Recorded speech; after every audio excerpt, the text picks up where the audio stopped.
Pag namatay asawa mo, pakakasalan mo ko, ha? Oo. I love you.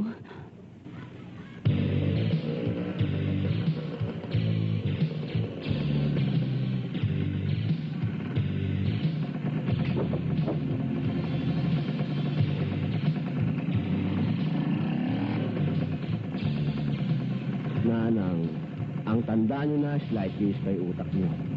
Mukhang nabili nyo itong daanan ah. Daanan to. Huwag nyo gawing sampayan.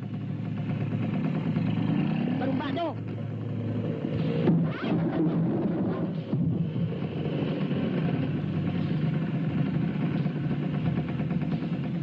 Anak ng ibis naman na buhay ito. Ano kayo korporasyon? Isa ba kayo sa mga nakabili nitong daan? Nakakahiya kayo. Bakit dyan kayo nagkukutuhan? May mga bahay naman kayo. Doon kayo sa loob. Yan, yung batang yan. Tinuturuan nyo na masamang halimbawa. Anong matututunan niyan paglaki niyan? Gagayahin kayo niyan. Akala niyo ba tama yan? Sinasama niya pa sa posisyon. Para kayo mga unggoy. Mamaya yan, talinggot pa kayo ng zoo eh. Aray! Barumbado! Barumbado! Nagulo ko to! Ay, hindi ka na.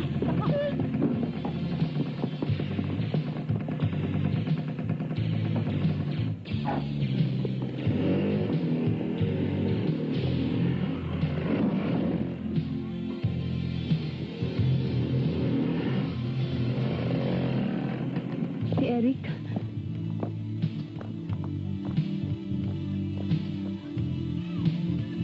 Pagsabihan mo yung anak mo, ah. Kung makatingin, akala mo kaya niya akong kainin ng buo, eh. Pasensya ka na.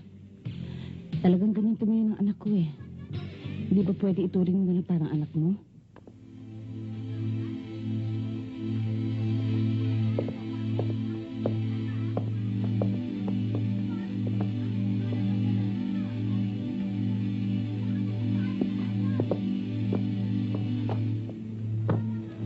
Rolly, mag-ingat ka ha. Balik ka bukas.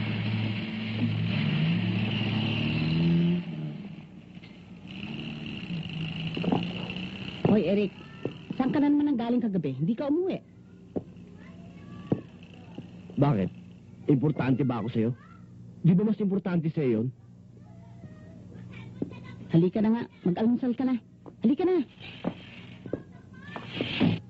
Bilib din ako kay Marisa, pare. Biro mo nakakalimang lalaki na. Oo. Tibay na sikmura, eh.